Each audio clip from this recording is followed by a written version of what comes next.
Hello, horse racing fans, and welcome to the fourth layer of the Kentucky Derby Iceberg. This layer is where we really start uncovering the stories of the obscure and forgotten winners of the Kentucky Derby. Let's begin. 3 furlongs to go here. They ran 3/4 in a bruising 109 and 2. Vagrant. The 1875 Kentucky Derby wasn't just the first Derby, it was the opening day of Churchill Downs itself, then known as the Louisville Jockey Club. Fittingly, the second Kentucky Derby winner revealed himself the day after the first, on day 2 of the meet, as a 2-year-old. That's one too many twos. Vagrant won his debut race over just half a mile in distance, and went on to win 5 of 6 races that year, making him one of the best 2-year-olds. He continued his success up to the Derby, along with mutual champion 2-year-old Parole, who ended up being the favorite.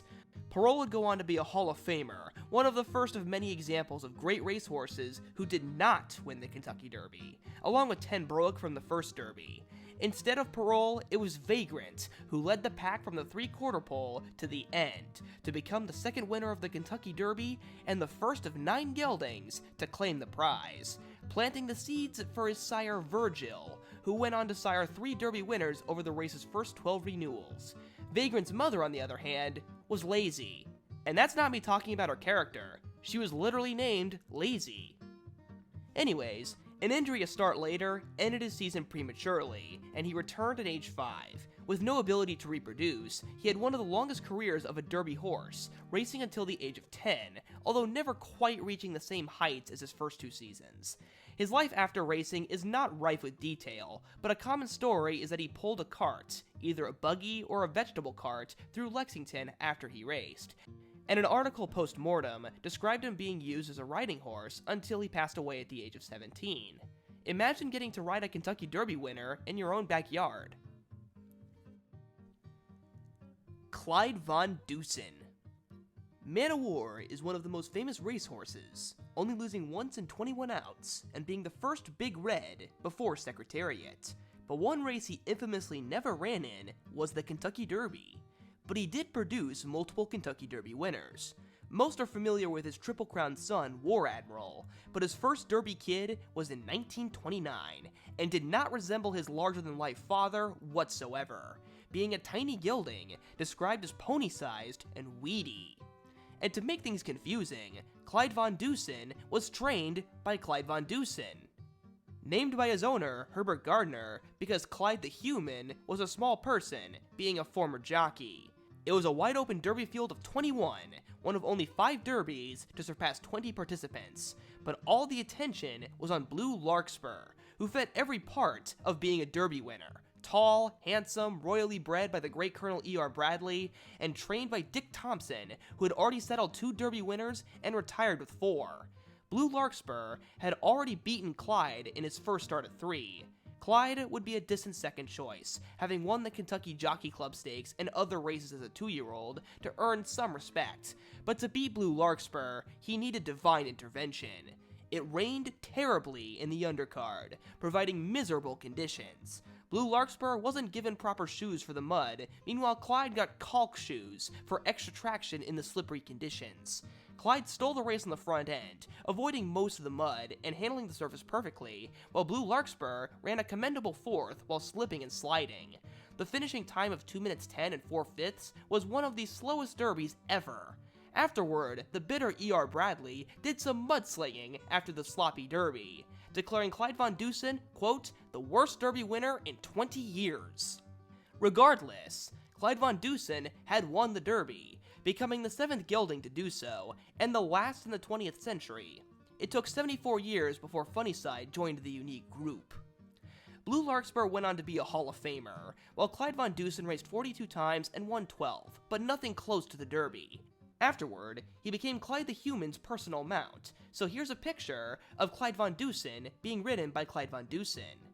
And what a gift that must be! After the horse named after you wins the Kentucky Derby, you get to sit on his back and treasure him. He lived to be 22 years old, a gem to those closest to him. Hoop Jr. We have alluded to how World War II had affected the Kentucky Derby during the 40s, but 1945 was the last and biggest threat to the Derby continuing its annual streak. In December of 1944, James F. Burns, director of the Officer of War Immobilization, requested all racing be suspended effective January of 1945. The Derby was officially in limbo, and it stayed that way past its originally intended date of May 5th. But on May 8th, Germany surrendered, and World War II was over, a monumental day in world history. For the Kentucky Derby, there was no time to waste now that racing was allowed again. The first Saturday in May, now run on the second Saturday in June. The favorite was Pot O'Luck, the Calumet horse, but their star jock Arcaro was on the second choice instead, Hoop Jr. The owner of this horse, Fred Hooper, would have a long career breeding and owning great racehorses, but Hoop Jr. was the very first horse he ever bought, naming him after his son.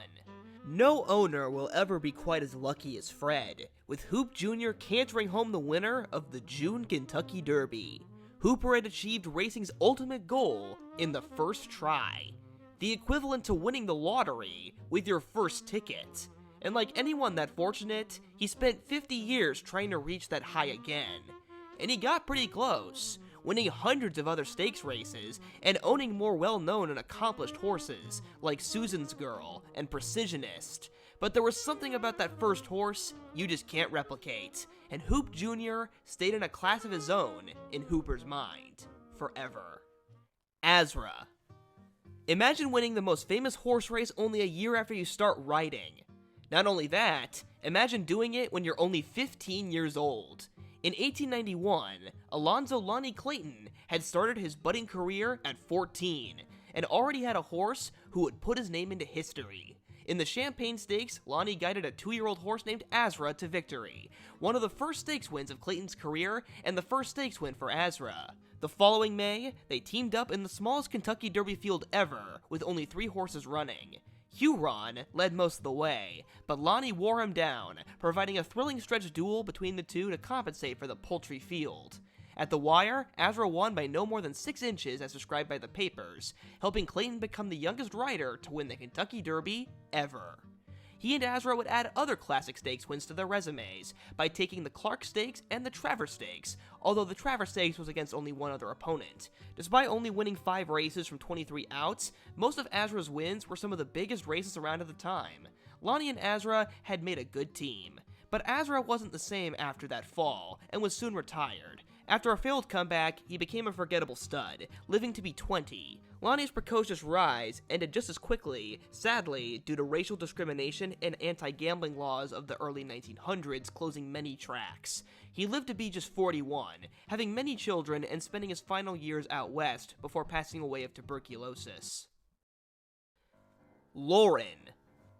Trainer Ben Jones and jockey Eddie Arcaro's names are synonymous with the prime years of Calumet Farm, run by Warren Wright, highlighted by their Triple Crown winners Whirlaway and Citation. But what got Eddie and Ben to that farm was the two defeating Calumet Farm in 1938, with a little horse named Lawrin. Lawrin was born in Kansas, a state of origin unique to him. With his Derby win predating the Wizard of Oz by a year, you couldn't even say he wasn't in Kansas anymore, as he raced in Florida. With a lavish appetite that made him hard to keep fit, trainer Ben Jones relied on a rigorous racing schedule to keep the bulky horse in top shape, running 23 times before the Derby. As for jockey Eddie Arcaro, he initially tried to get them out on the favorite Menno, but was turned down, leading him to Lawrin, whose original jockey, Sammy Roberts, was recovering from a fall. There was plenty of faith in the Kansas horse, despite being a distant third choice at 8-1, his owner Herbert Wolf putting a hefty bet on his own steed, and it proved worthwhile, as neither favorite showed up. Despite drifting late, Lawrin held on to win, giving a first Derby win of 6 for Jones and a first of 5 for Eddie, a record for trainer and jockey. But how they set those records had more to do with the bitter 8th place finisher that day, Bull Lee, a well-liked second choice bred and owned by Calumet Farm. The loss was a hard pill to swallow for Warren, who immediately fired his trainer Frank Kearns and sought after Ben Jones, eventually leading to Wright, Jones, and Arcaro coming together 3 years later to start Calumet's dominance in the Kentucky Derby with Whirlaway, all because of the sting of defeat from a Kansas colt in 1938. Venetian Way. In the Stephen King novel 11/22/63, the main character Jake Epping finds a time slip that brings him to the date September 9th, 1958. For the next 5 years, he plots to try and stop the John F. Kennedy assassination by killing Lee Harvey Oswald. Now, what does the death of the president have to do with the winner of the 1960 Kentucky Derby? Because the main character Jake wins $10,000 betting on Venetian Way to win over the favorite Ballyache. While that is all fiction, it still is interesting to see the Derby in other lights, even if it's just a brief part of a time travel dystopian novel. As for the race itself, Venetian Way was considered a clear third choice, as Ballyache and Tompion were touted as the best in the race. Could the come-from-behind Tompion run down the front-running Ballyache? But instead, it was the overlooked Venetian Way who had his own plan. His connections had confidence in the horse that no one matched, turning a $10,500 yearling into a Derby hopeful. Only 2 instructions were given to the jockey Bill Hardtack: get Venetian Way into 3rd or 4th place, and then keep a firm hold, never turning him loose. The rest was up to the horse. It worked perfectly. Tompion didn't fire, and Venetian Way ran right by Ballyache, who despite his best efforts couldn't handle the distance. Venetian Way had a perfect race, but soundness issues allowed for only one more win before retirement later that year, and sparking a chain of events that led to the infamous 1968 Derby disqualification of Dancer's Image, as Venetian Way won the Derby on Butte. But Butte wasn't allowed in Maryland, so when he flunked in the Preakness, the polarizing performances inspired the temporary ban on Butte during the Derby, which was the drug that got Dancer's Image disqualified in the 1968 renewal. Chateaugay. Another horse who got a mention in 11/22/63, this time however, Epping backs out of betting $500 on him. The 63 Derby had only 9 horses, but it was one of the most loaded. Candy Spots and No Robbery dominated the pools, and were both undefeated on their respective coasts, and then there was champion 2-year-old Neverbend, who rounded out the trio. Even a consistent blue-blooded horse like Chateaugay, who had won 3 straight, was an overlooked contender. Ironically, his sire was 1955 Derby winner Swaps, and the favorite Candy Spots was owned and trained by the same duo as Swaps, Rex Ellsworth and Mesh Tenney. But along with a perfect 3-year-old record, he also had an extra piece of luck. His owner and breeder, John Galbraith, received a necklace of chicken wishbones from his cook. He made sure to pull off one and put it on the left side of Chateaugay's bridle. As the Derby commenced, it looked like how people predicted, the 3 hot favorites in the top 3 spots, but then at the top of the stretch, Braulio Baeza asked Chateaugay for his run, and he burst forward, defeating the group in 2 minutes 1 and 4/5 seconds, the exact same time as his dad Swaps. The win was historical, as Braulio Baeza was the first Latin American jockey to win the Derby, hailing from Panama. While today Latin American jockeys frequently top the ranks, Braulio was one of the first to make the successful trip to America. After finishing second in the Preakness, he returned to win the Belmont Stakes and defeat Candy Spots 2-1. He secured champion 3-year-old colt that year, but didn't reach the same heights later in his career or as a stud. He became the first Derby winner to stand in Japan. His owner and breeder John Galbraith also managed a special double in 1972, when he also bred and owned the winner of the Epsom Derby and Roberto, a feat only equaled by Paul Mellon with Mill Reef and Sea Hero. Besides his Derby victory, Roberto is also well known for pulling off a historic upset by becoming the only horse to beat one of Britain's very best horses in Brigadier Gerard. And that day, Roberto was piloted by none other than Braulio Baeza. Even on different continents, Baeza and Galbraith came together and did great things. Leonatus. 49 days was how long this horse's reign of terror lasted, but in that time, he won 10 straight races and made history. His only loss came as a 2-year-old. Then, he was bought for $5,000 by George Morgan and Jack Chin, and given to ex-jockey Raleigh Colston to be trained. Raleigh was one of the original 16 jockeys who rode in the first ever Kentucky Derby.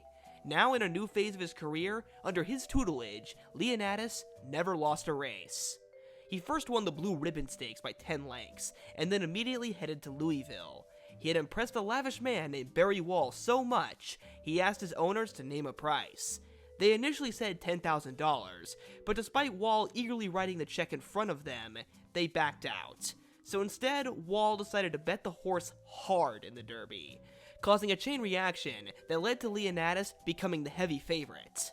The betting fever spread to Leonatus' owners, who bet on their own steed, and his jockey Billy Donahue, who bet his entire life savings. He then rode like his life depended on it, and Leonatus didn't let anyone down, winning the Derby in only his third start, the smallest number of starts for a Derby winner in all of history.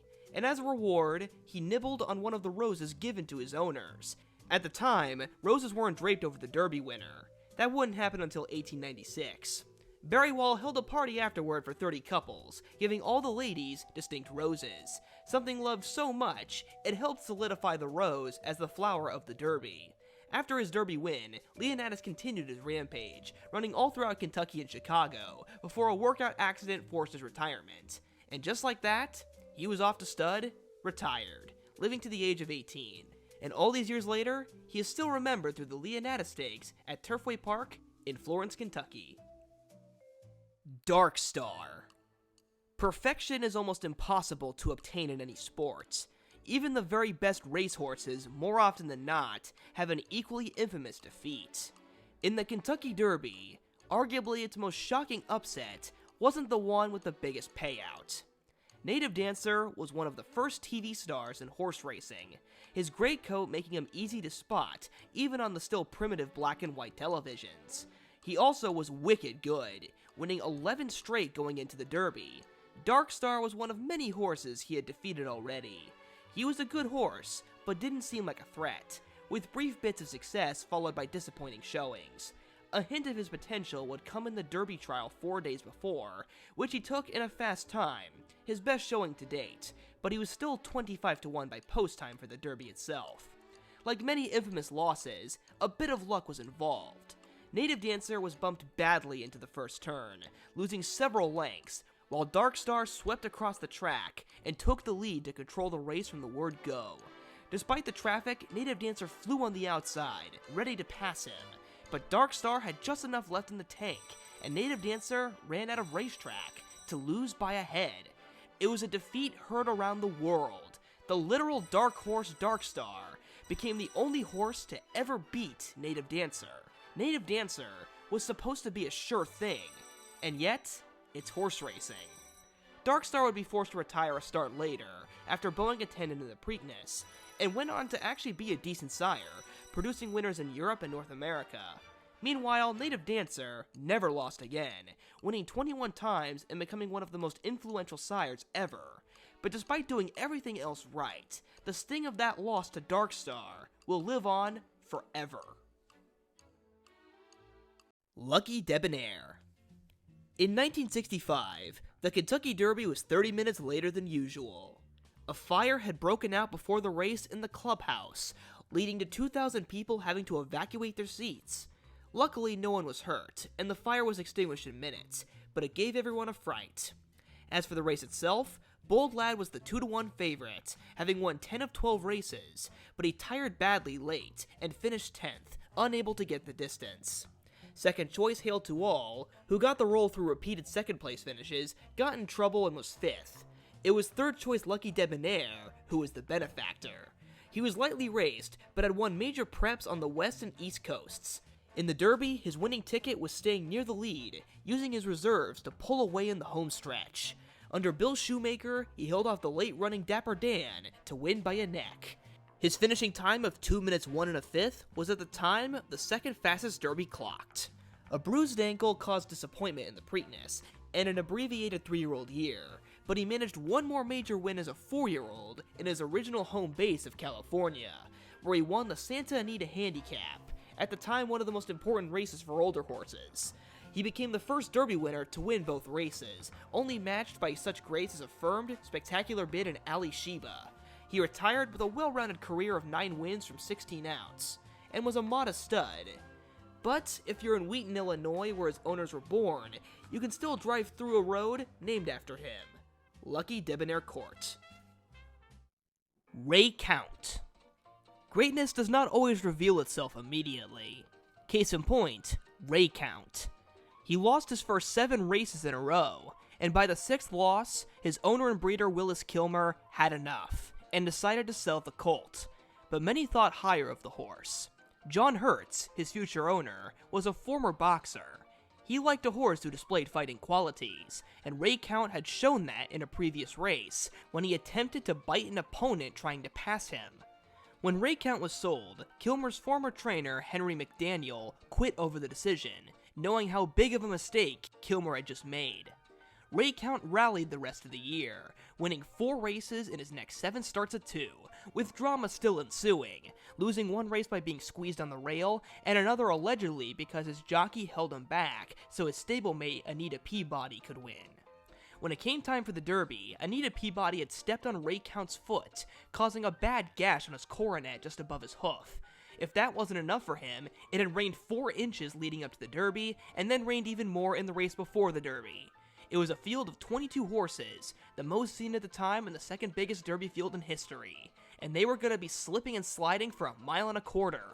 After a slow start, the mighty Reigh Count prevailed over all these obstacles, as well as getting another cut during the race, to splash home the winner, in a tepid time of 2 minutes 10 2/5. After time off, healing from his injuries, including blood poisoning, he returned nearly perfect, winning 7 of 8 races, including against older horses at distances as long as 2 miles. He was Horse of the Year, and wasn't done yet. He had one more challenge in his midst: England, and the Coronation Cup. He initially lost his first 3 races, but still eagerly challenged England's best older horses at Epsom Downs over the Epsom Derby distance of 1.5 miles.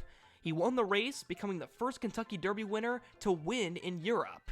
After a second in the Ascot Gold Cup, he retired, producing multiple champions, the highlight being the 1943 Triple Crown winner Count Fleet, who then went on to produce his own Derby winner. Count Turf. At the end of the line was Count Turf. Both his father and grandfather were Kentucky Derby winners and Hall of Famers, and despite such a royal Derby pedigree, he was a hopeless longshot on Derby Day. In a similar boat was his jockey, Con McCreary, previously having won the Derby and Preakness on Pensive in 1944. 6 years later, he attempted to retire after a bad slump. By 1951, he was trying to make a comeback no one expected to succeed. But there was one owner who thought McCreary was perfect for his horse, Jack Emile. McCreary in his prime was known for his come-from-behind tactics, having his horses fly past all comers with a dramatic surge. Emile thought this was perfect for his otherwise luckless colt, Count Turf, who had a good turn of foot, but struggled to put it together for a win. Emile had faith, but no one else did. When 76 journalists were asked to pick the top 3 finishers of the Derby, not a single one picked Count Turf. In the race, Count Turf started near the back, and lost a horseshoe thanks to the farrier being unable to find him in the morning. But luck began to change on the backstretch. McCreary guided Count Turf from the bottom to the top, and at the head of the stretch, it was the horse no one picked and the washed-up jockey leading the pack. He was so unknown, the track announcer misidentified him as Timely Reward, a horse who finished 10th. But by the final furlong, there was no doubt. Count Turf had won the Kentucky Derby by 4 lengths, and McCreary wasn't as done as people thought. With this win, McCreary's career was rejuvenated, going on to ride until 1960, and winning over 25 more stakes races, including the 1952 Preakness Stakes. Count Turf's win had also created the first 3-generation line of Kentucky Derby winners. After the Derby, he dealt with soundness issues, retiring due to a bone fracture as a 5-year-old after winning his last race. While mostly a one-hit wonder, the noble steed had made his family proud and breathed new life into a champion jockey. Ponder. Kentucky Derby 75, the Diamond Jubilee, a major milestone and the end of an era. This Derby would be the last for its most important president, Colonel Matt Wynn. He had witnessed the first Kentucky Derby when he was just 14, became president of the track in 1902, and helped popularize the race through his marketing. He was the one who helped convince Regret's owners to run her in the 1915 Derby, the iteration that would put the race on the map. He had done so much, and the 75th Derby would be the last he saw, at age 88. The last winner would be a Calumet horse with impossible shoes to fill. Ponder was running only a year after Citation had won the Triple Crown, and 19 of 20 races as a 3-year-old. Meanwhile, Little Ponder had almost no stake success and was 16-1, the longest odds of a Calumet horse in the Kentucky Derby. Like his father Pensive, his trainer Ben Jones had low expectations for him and was considering not running him in the Derby at all, once saying that Ponder couldn't outrun a Shetland pony. The favorite was instead Olympia, with Citation's jockey Eddie Arcaro aboard. He was a small but super fast specimen, riding a 6-race win streak into the Derby, beating many strong opponents, including a quarter horse of all things. But the 1.25 miles wasn't Olympia's distance, but it was Ponder's. Starting in last place, he devoured the ground, flying on the far outside, and with one final move, he effortlessly ran by Capo to take the Derby. He was his father's boy, a doubted Calumet entry, outrunning his odds in the most important race. It was far from the end of Ponder's 3-year-old year, as he won 9 of 21 races that year, including a record-setting win in the American Derby. While more often than not forced to run in the shadow of the greats of the late 40s and early 50s, he did get one chance to beat Citation in the San Antonio Stakes, along with Citation's bitter rival Nor. The squeaky wheel got the grease. He always surpassed expectations. After an honorable 14 wins from 41 outs, he was considered a lower-tier stud at Calumet Farm. Despite that, he became a part of the second and final 3-generation family tree of Kentucky Derby winners, through a son of his own. Needles. The son of Ponder and grandson of Pensive, each with their own trials to overcome. Needles' greatest challenge was before he hit the racetrack. As a month-old foal, he developed pneumonia, leading to him having to endure many injections to help him recover. This would be how he got his name. After this, his next challenge would be his place of origin. He was born and raised in Ocala, Florida. Today, it might be known as a major thoroughbred location, but back in 1955, no great horse had come from Ocala, or anywhere in Florida, until Needles showed up. As he quickly rose up the ranks as a 2-year-old, taking major races from Florida all the way to Saratoga, and returning just as strong at 3, winning both the Flamingo Stakes and the Florida Derby. Unlike his father and grandfather, he had earned respect from the betting public by Derby Day, going off as the favorite. Using his signature come-from-behind style, he took himself back as far as 24 lengths, to then effortlessly sweep past his opponents, the last of which being Calumet Farm's Fabius. With the last opponent vanquished, he became Florida's first Derby victor and first champion. This win would put Florida on the map as a place to breed good horses, and soon after, many champions followed, such as Carryback, Dr. Fager, and Triple Crown winner Affirmed, just to name a few. Meanwhile, Needles would lose the Triple Crown when Fabius reversed the order in the Preakness, but for their final match, Needles got back on top for the Belmont, with Fabius third. Injury prevented him from staying at that high level, but the shockwave of Needles' pioneering Derby win is incredible, with many future champions owing their existence to Needles, who proved Florida was a good place to raise a racehorse. He not only stands in Racing's Hall of Fame, but as the only animal athlete in the Florida Sports Hall of Fame. Spokane. 6 months before Montana became the 41st United States, the territory had its first and only Kentucky Derby winner. Known as the Spirit Horse of the Rockies, Spokane, due to his unique birthplace and the raptures of time, is surrounded by lots of myth. One myth alleges the horse got his strength from special tea. Another saying as a foal, he outran a cougar which tried to eat him. And the craziest was that he fulfilled a prophecy which said a horse named Spokane would be born, with the spirit of 800 dead horses who were slaughtered at the Spokane River in 1858. I personally believe all three were just made up. What is true is that in 1886, near Twin Bridges, Montana, a foal was born. His breeder wasn't present and was visiting Spokane, Washington, so he decided to name the horse after the location. And by Derby Day, he was 6-1, with champion 2-year-old Proctor Knott being the center of everyone's attention.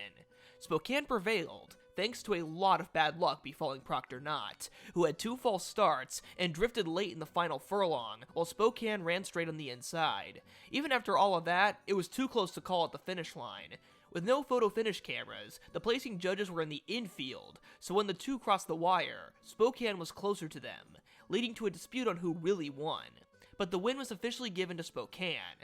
to the dismay of many bettors except for Frank James, the older brother of outlaw Jesse James, who allegedly bet $5,000 on Spokane to win that day, returning with $55,000, which is about $1.8 million in today's money. Certainly a much easier way to cash big than his earlier work of robbing trains. The final time of 2 minutes 34 and a half or a mile and a half is forever the fastest Derby time at that specific distance. He had a brief streak of dominance after the Derby, beating Proctor not twice more in the Clark and in the even richer American Derby, before he tailed off. After this, the story again gets foggy. Some claim he retired to stud in Montana, he was stabbed and killed by a farmer with a pitchfork, died in a railroad accident, or that he lived to be over 30 years old. With no gravesite, what happened after his month of stardom, we'll never really know. Kauai King.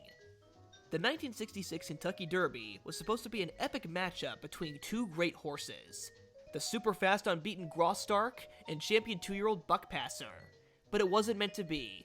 After a thrilling Flamingo Stakes, Buckpasser sustained a quarter crack, and Graustark had a career-ending injury 9 days before in the Bluegrass Stakes. It was also the only race he lost. What was left was Kauai King, who won 3 straight, including Maryland's major Derby prep, the Governor's Gold Cup, in impressive fashion. He was also born in Maryland, and would be eyeing to give them their first Derby win. From the word go, it was Kauai King the leader, running fast fractions and never letting go as they hit the wire. His win gave his father and jockey a double, as Don Brumfield had guided another native dancer offspring, Native Street, to win the Kentucky Oaks. 2 weeks later, he waited behind only one horse, Stupendous, and ran him down in the stretch. The Maryland bred took Maryland's most important race. But the Triple Crown wasn't meant to be. He was never comfortable, reverting to an old bad habit of lugging in and not running straight. After leading into the final quarter mile, he faded, and Lucian Lawrence Amberoid, a horse Kauai King had beaten 4 times before, got his revenge.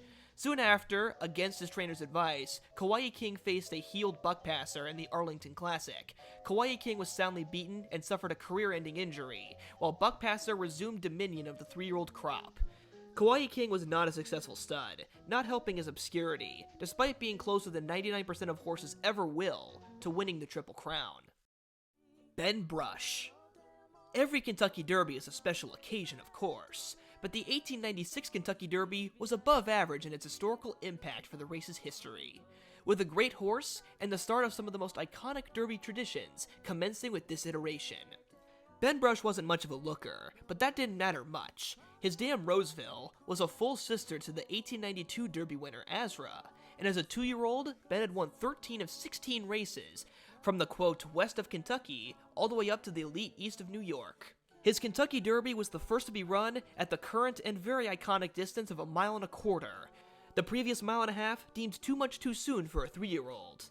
Ben Brush needed that shortened distance, as he stumbled at the start, and used every ounce of strength to prevail by a nose, gasping for air and bleeding at the sides from spur marks. For his win, Ben Brush received another first for a Derby horse, a garland of roses draped on his neck. Although they were pink and white, they wouldn't be red just yet. Despite his harsh trip in the Derby, Ben Brush continued to win as soon as 10 days later, and never stopped being a great horse all 3 years he ran, racing 40 times and winning 25 of them. He was considered even better as a 4-year-old, running against the best of his era in tough handicap races, beating multiple other Triple Crown race winners and future Hall of Fame horses. As a cherry on top, even today, many great horses can be traced back to him, including the last 5 Triple Crown winners. For his accomplishments on and off track, he became one of the first 9 horses inducted into Racing's Hall of Fame in 1955. The first to win the Derby at 1.25 miles, the first to run for the Roses, celebrated during his time, immortalized by his descendants. Ben Brush is easily one of the most successful early Kentucky Derby champions. Johnstown. Bel Air Stud and their red-spotted silks are most famously represented by their 2 Triple Crown winners and Nashua, but they actually had 3 Kentucky Derby winners. The last was Johnstown, who despite a Hall of Fame induction isn't as well known. Named for a Pennsylvania town famous for having 3 deadly floods, he was a talented horse with an abridged career, winning 7 of 12 as a 2-year-old. After a break, he assumed the role of 3 to 5 Derby favorite after racking 3 straight wins in 2 weeks against both older horses and his own age. A bad start didn't stop him from playing the role of heaviest Derby favorite in 37 years perfectly, as he won by a tied record of 8 lengths. What denied him the Triple Crown was a sloppy Preakness Stakes. Instead, Maryland's homebred Chateaugay stole the race. Johnstown returned to his winning ways immediately, taking the Withers, Belmont, and Dwyer Stakeses, but only ran one more time, finishing third in the Arlington Classic, again losing to Chateaugay, giving both horses 2 wins over the other. Many horses retire early due to leg problems, but for Johnstown, it was instead his breathing, described as wind problems, which usually refers to troubles with getting air through the windpipe. Old rival Chateaugay assumed leadership with a 3-year-old Crop in his absence, and went on to be Horse of the Year, not helping Johnstown's track legacy.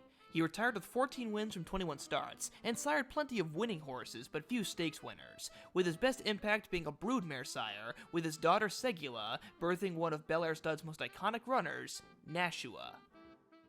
Hindoo. Easily the best Kentucky Derby winner from the 19th century, Hindoo was arguably the Derby's first superstar winner. At his best, no horse in his time could beat him.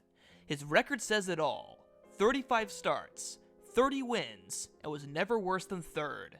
The only times he lost were due to human greed. And the Kentucky Derby was just the beginning of his greatest accomplishment. The easy front-running win was the first Derby for his owners, the New York elite Dwyer brothers, who dominated the end of the 19th century. Their second Derby winner was Ben Brush. It was also a first for trainer James Rowe, who at 27 was the youngest trainer to win the Derby. 34 years later, he trained the great filly Regret. For Hindoo, it was his second straight win that year. That number would grow all the way to 18 straight wins, all at 3 years old, the third greatest post-Civil War win streak in American racing history, winning the most important races in the land. That streak likely could have been longer if the Dwyer brothers had better spaced out his races, as they were known for over-racing their horses. But Hindoo knew how to preserve himself. He always won with only as much effort as necessary. He was also considered one of the sweetest-tempered horses of his era, aiding his effectiveness. His 4-year-old year was abridged due to a career-ending injury in his tendon sheath, but he still had enough time to win 5 more races and become the highest-earning racehorse the US had ever seen. By today's standards, his times might be slower, but his winning percentage, soundness, and stamina are impossible for a modern horse to ever equal. Gallahadion. The 1940 Kentucky Derby was over before it started in many people's minds. The record 2-5 favorite was Bimelech from Colonel E.R. Bradley's stable. He was looking for his 5th Derby win, and a champion 2-year-old unbeaten in 8 races was about as sure thing as you could get. And the few people who did bet against him put it on Meoland, a horse with the same connections as Seabiscuit. But in the background was Gallahadion, a tall but gangly 16 3-hand colt who had only won 2 of 10 races, and was most recently eating Bimelech's dust in the Derby trial 4 days before. He was owned by Milky Way Farm, and that name is exactly what it sounds like. It was originally made by Frank Mars, the man behind such household candies as the Mars Bar, the Snickers Bar, and the Milky Way.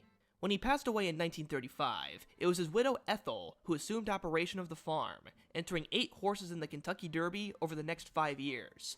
It didn't seem like this would be their year, but the Kentucky Derby rarely goes by the book.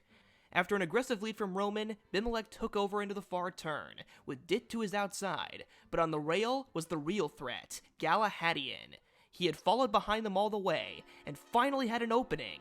Before Rich Strike fired up the rail to be epicenter, it was Gallahadion who was running past Bimelech at odds of 35-1.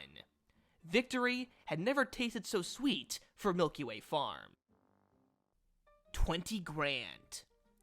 In 1930, as Gallant Fox won the Triple Crown, next year's cast of 3-year-olds was setting up to be spectacular. The Fabulous Four, as the Chicago Tribune called them, were Jamestown, Mate, Equipoise, and 20 grand. All amazing horses, but the two who had the greatest heights were also the ones with the harshest rivalry. 20 grand versus Equipoise. In 3 duels of 2, 20 grand won the first 2, but an amazing burst of speed in the Pimlico Futurity from Equipoise avenged those defeats in what some turf writers thought was one of the greatest races they ever saw. At 3, their paths divulged right before the Kentucky Derby. 1931 was the last year the Preakness would be run before the Kentucky Derby, and a more solid Triple Crown schedule would start to form. In the Preakness, Equipoise was 4th and off the rest of the year, and 20 grand was 2nd, a rare defeat in what was to be his year. One start later, he would give his trainer James Rowe Jr. a Derby win of his own, just like his father, in a then record time of 2 minutes 1 4/5. It just kept going for 20 grand. 8 wins from 10 starts, starting off by taking major 3-year-old classics like the Belmont and Travers Stakes, and ending by winning long-distance races, the biggest being the 2-mile Jockey Club Gold Cup. These wins made him a popular name in the 30s. If you needed a smoke, you could get a pack of 20 grand cigarettes with his face on the package. But with the sudden death of James Rowe Jr. in October of 1931, it also marked the end of 20 grand's prime. 20 grand dealt with injury and infertility for the next 4 years of racing, while old foe Equipoise took up the mantle as top horse. They battled tirelessly at 2, but then had their finest moments at different points in their lives. 20 grand at 3, while Equipoise ruled from ages 4 to 6. Finally, at 7 years old, they had a rematch in California, each enticed by a then unheard of $125,000 purse in the inaugural Santa Anita Handicap. Both were past their primes and easily beaten the race itself, but for old time's sake, they raced in a prep 5 days beforehand, where Equipoise crossed the finish line first, but was disqualified, giving 20 grand the final win in their rivalry. One a Kentucky Derby winner with a cigarette brand named after him, the other horse a dual horse of the year, and a lyric in a Guys and Dolls song. Both spectacular racehorses. Cavalcade. On July 1st, 1933, a New Jersey colt with English parents won his first race at odds of 90 to 1 at Arlington Park. The following July, he won his last race. By this point, he was being mentioned in the same breath as Man o' War, getting on the cover of Time magazine, and board games were being named after him. But injury would derail his streak. Already established as 1933's champion 2-year-old, his true span of dominance began in late April of 1934, with 2 easy preps setting him up as the favorite for the Kentucky Derby. He was one of the first famous come-from-behind horses, needing to chase down a rival to motivate him. Coming from 11th, he swept past Discovery to win the Kentucky Derby. Discovery became an iconic handicap horse in the late 30s, but as a 3-year-old, he was no match for Cavalcade, who beat him 3 times. After a nose loss in the Preakness, Cavalcade set records in the American and Detroit Derbies, before a final win in the Arlington Classic, all starting near the back of the pack and flying on the outside to pass all comers. Many ambitious plans had been in motion after the Classic, including an international match against the English Windsor Lad, but Cavalcade was injured, and getting him back to top form as an older horse proved unsuccessful. He had his moments, and when he was at his best, it was hard for any horse to hold off the late closing sidewheeler. Shutout. Even a great jockey doesn't always make the right choice. In 1942, the Kentucky Derby had multiple top contenders, with the favorites hailing from Green Tree Stables, owned by the powerful Whitney family. Out of their pair, almost everyone preferred Devil Diver, and for good reason. He was a successful 2-year-old, but in his first race at 3, the Phoenix Handicap, he turned it up a notch when he faced older horses and defeated the previous year's Triple Crown winner Whirlaway. Ironically, riding him that day was Whirlaway's Triple Crown partner, Eddie Arcaro. Also in April, he had ridden Green Tree's other Derby horse, Shutout, to victory in the Bluegrass Stakes. He was given the choice to ride either of them on Derby Day. Eddie chose Devil Diver, a logical choice in most people's eyes. Devil Diver had beaten Shutout when they were 2, and was more accomplished. But in a shock, Devil Diver finished 6th. Instead, the other horse, Shutout, with Wainwright in the stirrups, ran home the winner, holding off a challenge from a soon-to-be-familiar foe, the 1941 2-year-old champion Alsab. Alsab would beat Shutout in the Preakness easily, but Shutout retaliated in the Belmont, this time with Eddie guiding him home. Later that year, he'd had a third 3-year-old classic in the Travers Stakes. Despite such huge wins and final career stats of 16 wins from 40 races, Shutout received no accolades during his time, which were taken by his more accomplished peers. Triple Crown foe Alsab went on to steal the champion 3-year-old title with wins of his own, the most infamous being a nose win over Whirlaway in a match race. When it was time for Shutout to be an older horse, it was stablemate Devil Diver who ruled, winning 2 straight older horse titles by winning major handicap races from 6 furlongs all the way to 1.5 miles, while carrying large weights as high as 136 pounds. Both Alsab and Devil Diver are Hall of Famers, but on Derby Day, they were shut out. Determine. Gray horses. Beautiful. unique. Not really a color, but the absence of it. When Native Dancer ran in the Kentucky Derby, he had the chance to be the first gray horse to win it, and he couldn't have looked like a better fit to do it. But then came Dark Star. A year later, came another gray horse, this time a bit different. Determined was one of the smallest Kentucky Derby winners, barely 15 hands and weighing only 870 pounds. When it was time to give the horse a name, owner Andy Crevelin was having trouble. Each name he submitted kept getting rejected. One night in frustration, he told his wife, quote, "I am sure this will be a good colt, and I'm determined to get a good name." His wife Janie replied, "If you're so determined, why not call him Determine?" The name got approved, and the rest was history. He might have been tiny, but he did well running a lot. In 3 seasons of racing, the least amount of starts he ran in a year was 14. Before the Derby, he won every major West Coast Derby prep, 6 straight races, and then a flight to Louisville. His streak was snapped in the Derby trial, losing to Hasty Road. But that Saturday, they had their rematch. Hasty Road led, while Determine stalked. But this time, Determine had a little more in him, and took him down to win the 1954 Kentucky Derby, and become the first gray horse to win the Derby.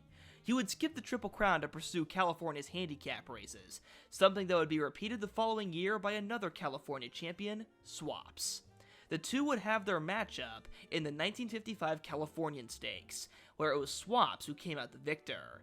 In the span of 2 years, Determine ran an incredible 44 times and won 18 of them, with another 15 second and third place showings. Mostly a hardworking handicap horse that was never quite as respected as he should have. But on the first Saturday in May, it was the Gray who had his day. Decidedly. 8 years after Determine, his son would become the second gray horse to win the Kentucky Derby. 1962 had many Derby contenders trading blows in preps, but the 2 standouts became Sir Gaylord, the older half-brother to Secretariat, and Rydan, who won the Florida Derby over Hall of Fame filly Cicada and destroyed California bred Decidedly in the Bluegrass by 4 lengths. But Sir Gaylord suffered a hairline fracture before the race, taking away one of its star players. Rydan would be bet down to near even money, and Decidedly was a distant third choice. But between the Bluegrass and the Derby, jockey Bill Hartack had made a suggestion to trainer Horatio Luro for their gray colt. Add blinkers. With a new black piece of headgear, Decidedly was taken to 10th early, while Rydan stalked the leaders. It turned into a mad dash in the last quarter. Longshot Roman Line briefly held the lead over Rydan. But on the far outside, it was Decidedly running home the fastest, to win the Kentucky Derby in 2 minutes and 2/5 seconds. A new record, shaving a full second over the old one, which had stood for 21 years, done by Whirlaway. Like his dad, this was the big highlight of Decidedly's career, who ran 43 times and won 11 of them. But he did have surprise success in Canada, becoming their champion older horse in 1963. That same year, Canada's champion 2-year-old put himself on the map for next year. With help from the same duo of jockey Bill Hartack and trainer Horatio Luro, he would win the Kentucky Derby, breaking Decidedly's Derby record. That horse was Northern Dancer. Jet Pilot. In 1946, Assault took the Kentucky Derby by a record 8 lengths over Main Chance Farms' favorite Lord Boswell. What people didn't know was that the winner of the 1947 Kentucky Derby had already introduced himself. In the undercard, a 2-year-old Jet Pilot had won his first race by 9 lengths. He was owned by Main Chance Farm and trained by Tom Smith, the man who trained Seabiscuit and made him a racing immortal. But this win didn't just announce Jet Pilot to the world, it saved his life. Main Chance's stables were stationed at Arlington Park in Chicago. 2 days before the Derby, while Jet Pilot was at Churchill Downs eyeing its debut, a deadly fire broke out at Main Chance's Arlington barn, horrifically taking the lives of 22 of their horses. In spite of the incredible tragedy, Main Chance persevered, and Jet Pilot remained a precocious and successful 2-year-old, claiming 4 stakes wins. By Derby Day 1947, a year removed from initial victory, Derby defeat, and tragedy, he was third choice. Phalanx was the favorite, after a big win in the Wood Memorial. California had second choice in On Trust, and Calumet had their almost obligatory Derby entry in the inaccurately named Faultless. Silent Tom Smith only had 2 words about his chances: "We'll win." Jet Pilot rocketed to the front and controlled the pace, having a solid advantage for most of it, but in the final quarter, that was when he reached his limits, as Phalanx and Faultless had other ideas. Phalanx on the far outside and Faultless between horses surged forward, and the 3 of them hit the wire in a blanket photo finish. Before the 2024 Kentucky Derby had their 3-horse finish, it was the 1947 Derby, and in both occurrences, it was the inside horse who held off the outside challengers. Jet Pilot had won the Derby, bringing everything full circle, his first win and his biggest, revolving around one race and calendar year. Finally endowed in the Garland of Roses, giving his jockey, owners, and trainer their hard-earned Derby win. To conclude a perfect day, Jet Pilot then kicked a police officer. Gail. The end of an era and the start of a new one. Trainer Ben Jones and jockey Eddie Arcaro, a remarkable duo. In 1952, they teamed up once more for their final Derby wins. Ben Jones' 6th and Eddie's 5th, but not before pulling double. In the Kentucky Oaks, Calumet Farm, Ben Jones and Eddie Arcaro guided a tall filly named Real Delight to victory. Now the same team was back with the Derby favorite Gail, with an even larger audience, a record crowd of 110,000, and millions watching for the first nationally televised Kentucky Derby. And the first to grace upon the TV screens, Gail, was a horse better than most remember. He wasn't always consistent, due to a harsh temperament inherited by his mother, tending to act up in the paddock and on the backstretch, loving to drift to the outside, wanting to return to his stable. But when he focused, he was wicked fast, at 2 setting a 6-furlong track record in the Arlington Futurity, and later beating Tom Fool, one of the greatest racehorses in American history. At 3, before the Derby, he set track records against older horses in the Phoenix Handicap, and then at a mile in the Derby Trial. By Derby Day, he had inherited the role of favorite in absence of Tom Fool, who was off with a fever. There was not much hope for the rest. Gail took the lead, and on the backstretch, when he started to drift, Eddie gave him a right-handed tap with his whip. The surprise led to Gail taking off and opening up 6 lengths by the home stretch. Subfleet would lower it to 2 at the finish, but Gail was still a confident winner in a fast time. It was a huge final Derby win for Ben and Eddie, as they had become one of the few to do the Oaks Derby double, only equaled sent by Brian Hernandez and Kenny McPeek in 2024.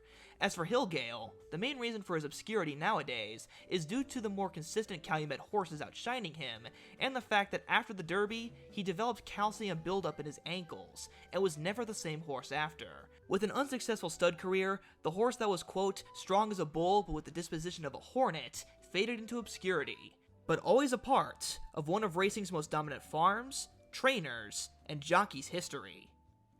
Iron Liege. The greatest Kentucky Derby field assembled has a lot of good answers, but up there has to be 1957. 9 horses, and 3 of them are Hall of Famers, ranked as some of the greatest horses to race. Roundtable, winner of 43 of 66 races, usually under heavy weights on both dirt and grass. Bold Ruler, 23 wins from 33 starts, insanely fast, able to carry it up to 1.25 miles, and the sire of a little-known horse called Secretariat. And to complete the trio, Gallant Man, who went on to win 14 of 26 races, regularly beating both of them. And yet, none were the initial favorites on Derby Day. Instead, Calumet's General Duke, who had traded blows with Bold Ruler, became the favorite, coupled with his sidekick Iron Liege, a horse that held his own, but was called the second stringer. But a foot bruise took General Duke out of the race. It was now up to Iron Liege and jockey Bill Hardtack to represent Calumet by themselves. After letting Federal Hill take the lead, he navigated through traffic to pass him and the tired Bold Ruler, taking the lead into the top of the stretch. Gallant Man with Bill Shoemaker aboard was full of run and a big threat. With every stride, Gallant Man got closer. But then, with 100 meters to go, Bill Shoemaker makes a split-second error, one of the most infamous in all of horse racing. He stands up in his stirrups, thinking they just crossed the finish line. Realizing his mistake, he almost immediately springs back into action, but that second is enough time to halt Gallant Man's momentum. Once he reaccelerates and starts gaining again on Iron Liege's lead, it's too late. Iron Liege hangs on by a nose. Was Iron Liege one of the best Kentucky Derby winners? Not even close. But did he beat one of the greatest Kentucky Derby fields? That he did. Maybe it was partially due to the misfortune of his rivals, but he still had to run a winning race to put it all together, giving Hardtack his first of 5 Derby wins and Calumet their 6th, retiring with 11 wins from 33 starts and 14 second or third place showings. Always an honest horse, even if he wasn't the most talented. Tomy Lee. Most Kentucky Derby winners hail from Kentucky, but not all of them. Almost all Kentucky Derby winners are born in the United States, but not all of them. Tomy Lee was born in England, but only lived there long enough to be weaned from his mother. He was bought for the equivalent of $6,720, a modest price because he was meant to be a companion for the supposed star purchase, a $25,000 yearling named Two Leg. Two Leg only won a single race in 10 starts, while Tomy Lee became a West Coast star, unbeaten in 6 straight races at 2, before finishing second in 2 tries on the East Coast, losing both to Chris Chenery's first landing, who was the eventual Derby favorite. But the real drama was between Tomy Lee and future Hall of Famer Sword Dancer, both ridden to victory in their Kentucky preps by Bill Shoemaker. The Shoe was more impressed with Sword Dancer, but was under contract to ride Tomy Lee, and so had to ride him instead. Contracts might be binding, but they aren't always a bad thing. The 1959 renewal was the hottest Derby on record, with a scorching temperature of 94 degrees. The heat didn't bother Tomy Lee, as he was never worse than second, taking the lead on the backstretch, with Sword Dancer soon giving chase. The two locked up with a quarter mile to go, and were inseparable, giving one of the most intense stretch duels the Kentucky Derby has ever seen. 2 horses all out and bumping into each other. Normally, bumping will discourage a horse, but for Tomy Lee and Bill Shoemaker, it was their saving grace, as the contact forced Tomy Lee to switch to his left lead leg. This change in stride gave him an extra bit of energy, and with a last-minute perfectly timed surge by the Shoe, they won by a nose, becoming the second and final horse from Europe to win the Kentucky Derby. The little tag-along had won the Roses. Retired at 4, he returned at 6 and 7 due to poor fertility, with less success, but still managed 4 more wins. He's forever the winner of an epic duel on the greatest stage, and a Kentucky Derby winner with a special origin. Ben Ali. Known today thanks to the Grade 3 Ben Ali Stakes run every year at Keeneland, the horse Ben Ali won the 1886 Kentucky Derby in a then record time. He was also the first Kentucky Derby winner to race in California prior to his win, taking races in San Francisco and living on his owner's farm in Sacramento County. His owner was a benefactor of the Gold Rush, James Ben Ali Hagan, who named the horse after himself. By 1886, the Kentucky Derby already had enough prestige to be considered a big race, but the 1886 renewal halted that momentum and damaged the Kentucky Derby's reputation so badly, it led to near bankruptcy for Churchill Downs. So what nearly ended the Derby? In the early days of betting, you could bet a few ways, and one of the most prominent was betting with a bookmaker on the track. Before this Derby, the betting rights were given to a man named C.M. White, who asked for a $125 fee from each bookmaker. Angry at this, the bookmakers boycotted the event, limiting betting options. Hagan wanted to bet loftily on his own horse, but with less options, was limited on how much he could. Angry at this, and the lack of bookies, he took his formal complaint all the way up to the Derby founder Meriwether Lewis Clark Jr., who was not happy with this. What he said to Hagan no one exactly knows, but what we do know is that it wasn't polite and was vulgar, leading to Hagan boycotting the whole race, which then spread to the entire East Coast, negatively affecting the race's quality until Churchill was nearly bankrupt. But that was when Colonel Matt Wynn stepped into the picture in 1902 and bought the place, renovating it, and by 1903 it was profitable again, and by 1915 it became a race of national importance once again. But it was nearly all gone because of greed, foul manners, and a man who wanted to bet on the horse he named after himself. Morvich. Few horses have started so low, risen so high, to the top of horse racing, and then just as quickly fall from grace.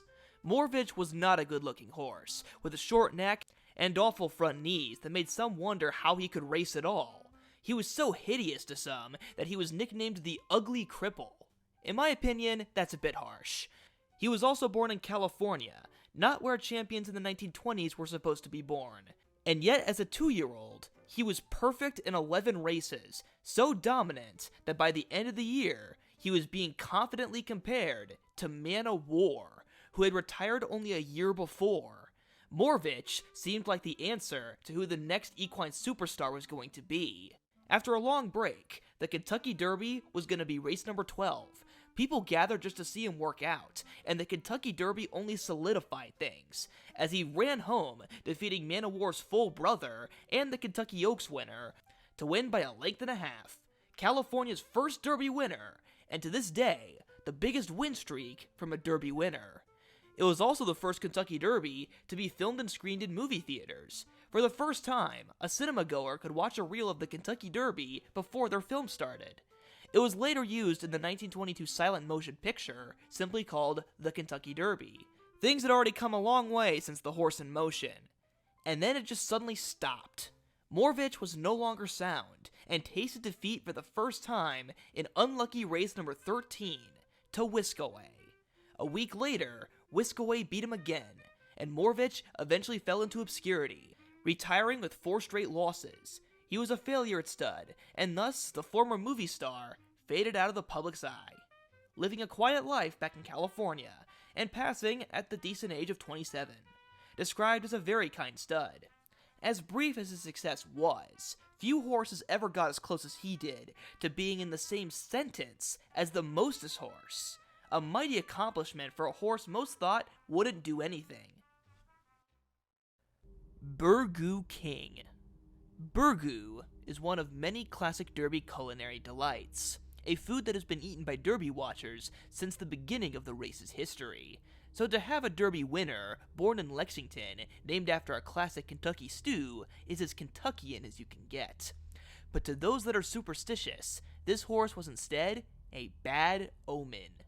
On Derby Day 1932, he donned saddle towel number 13, the first to win with that number, and misfortune befell those near him and to himself. He was the first horse to win the Kentucky Derby in Preakness, to then not race in the Belmont Stakes, as he was injured after the Withers Stakes. He struggled with soundness all his racing career, leading to a mostly unsuccessful comeback, although ironically, he is the only Derby winner from Colonel E.R. Bradley's 4 winners to win a race after the Derby. But the real bad luck was to the 4 jockeys who rode Burgoo King during his 21-race career. The luckiest, Don Meade, was suspended for 2 years after betting against his own horse. The other 3 were all dead by 1936. Eugene James, who rode Burgoo King to victory in the Derby and Preakness, was found drowned in Lake Michigan, with some speculating mob ties. He was only 19. Laverne Fader fell out of a hospital window in 1936. Some said it was suicide, others an accident due to delirium while in the hospital. And Gilbert Elston committed suicide in 1936. While this all being a huge coincidence is a more likely theory, it's still amazing how many events can all be connected through one horse race won by horse number 13. Bold Venture. Another Derby and Preakness winner to not run in the Belmont Stakes. Like Burgoo King, he was rife with bad luck, but turned it into triumph. As a 2-year-old, he had multiple hapless races. In one race, he tripped and fell during the post parade and was 4th. Another, he tossed his rider during the post parade and ran a mile around the track before being caught and then running. And worst of all, a fire broke out in the train car he was in, killing 2 of his stablemates. But thanks to a groom keeping his head outside, he didn't suffocate. A virus soon after ended his 2-year-old year. Still in that time, he managed to win a race over a 2-year-old Seabiscuit, another horse who turned bad luck into good.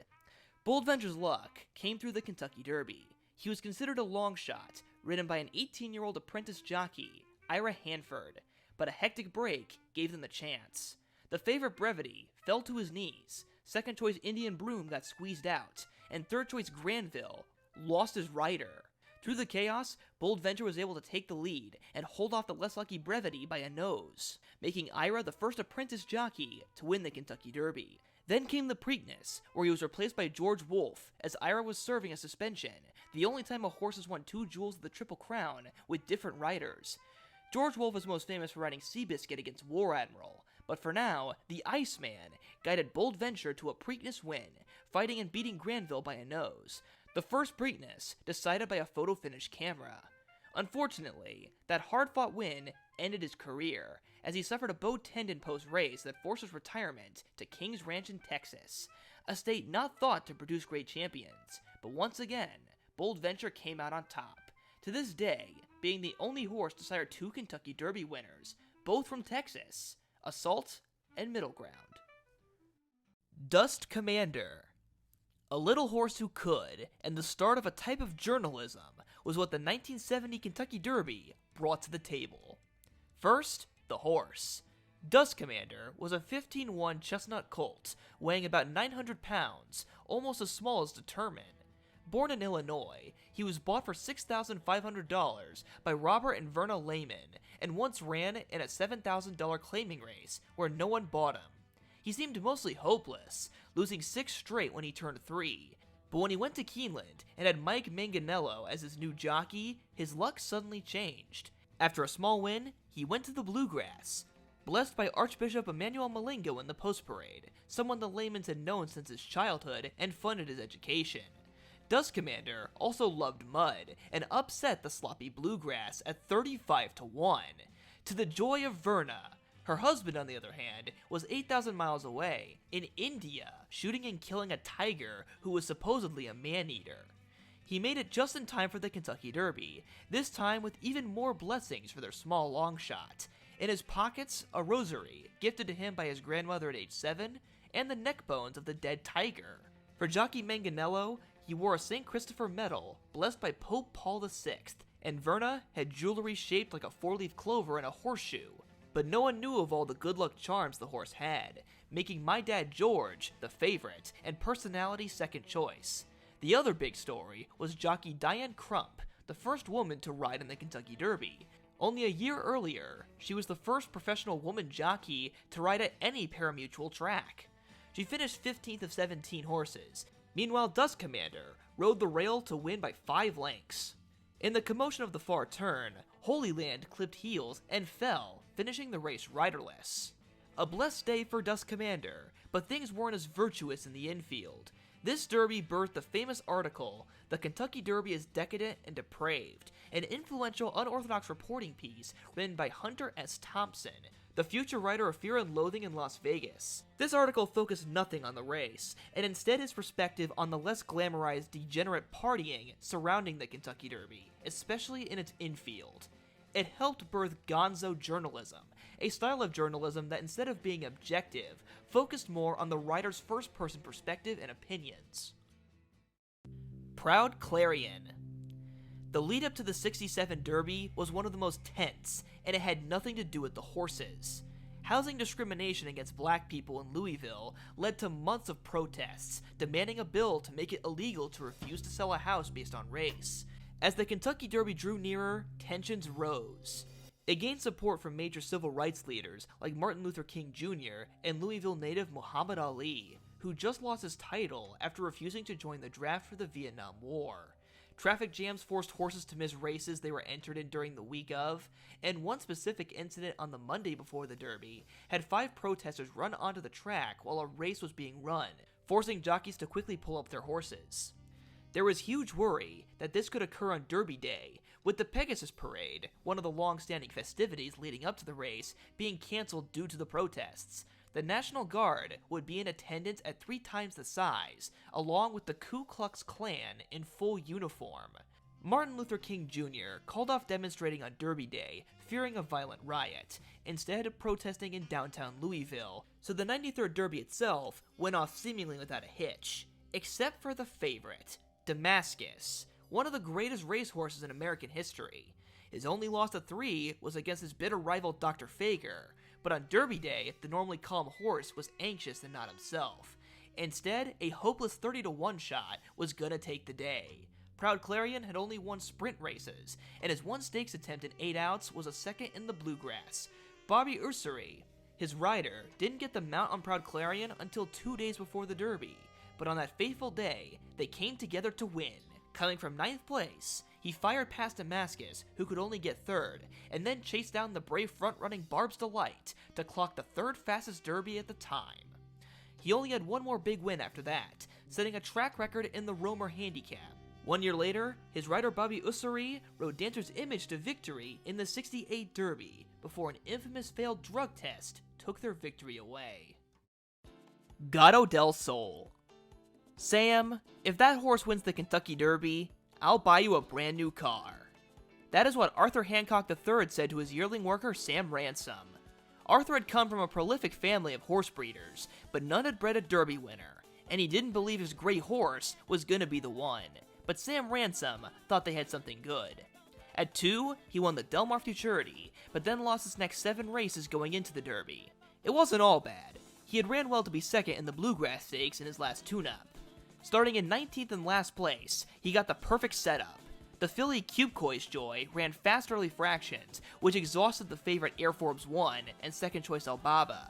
Gato Del Sol simply got closer and closer until he was in a 5-horse wall for first. He still had plenty left and pulled away to win by 2.5 lengths at 21-1, giving the Hancocks their generational dream of a Derby winner and Sam Ransom a new Lincoln to drive.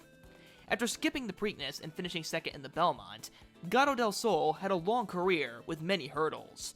Injuries hampered him, as well as stronger horses outclassing him. He switched to grass racing later in his career, and despite losing all 10 races at age 5, he earned over $360,000 by finishing second or third in 4 Grade 1 races on 2 surfaces.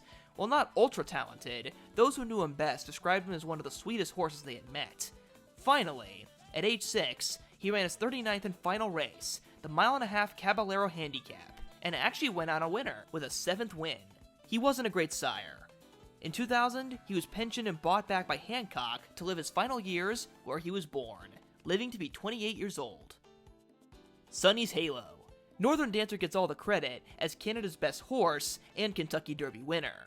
But 19 years later came Canada's 2nd Derby champ and Kentucky's 4th foreign-bred winner. He was owned by David Foster, known as Pud, and trained by David Cross Jr. The Davids had teamed up to campaign a $3,900 bargain Foster had bought named Mostly Sunny. She ran 48 times and was kept as his only broodmare, where she produced Sonny's Halo, the first horse he ever bred. As a 2-year-old, Sonny's Halo proved his talent immediately, as he rattled the trio of Canadian stakes races, topped by the Coronation Futurity. He wasn't as successful in America, on 2 separate trips unable to win. After 2 particularly bad performances, it was found he had stress fractures in both of his knees. For the next 4 months, he trained in California, mainly in the swimming pool, which reduced stress on his legs and got his strength back. Cross only had 3 horses by the time Sonny's Halo returned, and his wife had put a future winter book bet on their steed at 100-1 odds. For Pud, the ownership was a family affair. The noble horse returned as good as ever, winning the Rebel Stakes and Arkansas Derby. Ironically, this Kentucky Derby would be cloudy and rainy, but that didn't dampen Sonny's Halo. He stalked in second early, and in the home stretch, he hugged the rail, holding off all comers and giving his connections their Derby win. With the win also being one of national pride, the crew sang "Oh Canada" all the way to the winner's circle and into the after party. A $3,900 mare, bought by a man who used to skip school to go to the races, and a trainer who had only 3 horses, were now winners of the Kentucky Derby. The rest of his 3-year-old season had its ups and downs, including a skin ointment used on Sonny's Halo leading to a failed drug test in Illinois and an ugly legal battle for his trainer. But by the end of 1983, with a lucrative win in the Super Derby, he pushed his earnings for 1983 past the $1 million mark. He retired to become the highest earning sire in Texas. He's now one of 5 Derby winners buried at Churchill Downs, and if you want a hospitality lounge with a view of the races, Sonny's Halo Lounge is a place to sit under the Twin Spires. Lil E Tee. The next superstar is what every sport craves. In 1992, Arazi seemed like the answer. A French-based horse who in his one race on dirt had made one of the most impressive wide-sweeping moves ever seen and destroyed the best 2-year-olds in the Breeders' Cup Juvenile. Still nearly perfect and riding that buzz, everyone thought he was the next Secretariat. There were other great horses too. AP Indy, who became a legendary sire, but was injured before the Derby, and Dance Floor, owned by MC Hammer. Then there was Lil E Tee, standing for his breeder's initials, Lawrence I. Litterman, and E.T., like the extraterrestrial, because he was so ugly as a baby, he reminded them of an alien. He nearly died of colic as a baby, and was sold as a yearling for just $2,000. His new owners then tried and failed to sell him again, but the auction rejected him. He continued to be tossed around until he settled with his owner Cal Partee and trainer Lynn Whiting. He was respectable, winning the Jim Beam Stakes and finishing second in the Arkansas Derby, but he was an afterthought in the field of 17. On his back was the great Pat Day, the jockey with the most wins at Churchill Downs of all time, but had not won the Kentucky Derby. He had tried 9 times, and at one point had finished second 3 times in a row on the likes of 49er, Easy Goer, and Summer Squall, but he hadn't put it all together. When the Derby arrived, it seemed like Arazi was going to do what he did in the Breeders' Cup, and he did the first part of his act, but then stopped at the top of the stretch. To his outside, Lil E Tee passed him, and he then outfought Casual Eyes to prevail by a length. The pinnacle of Pat Day's long and illustrious career was on a 17-1 shot who carried him to victory.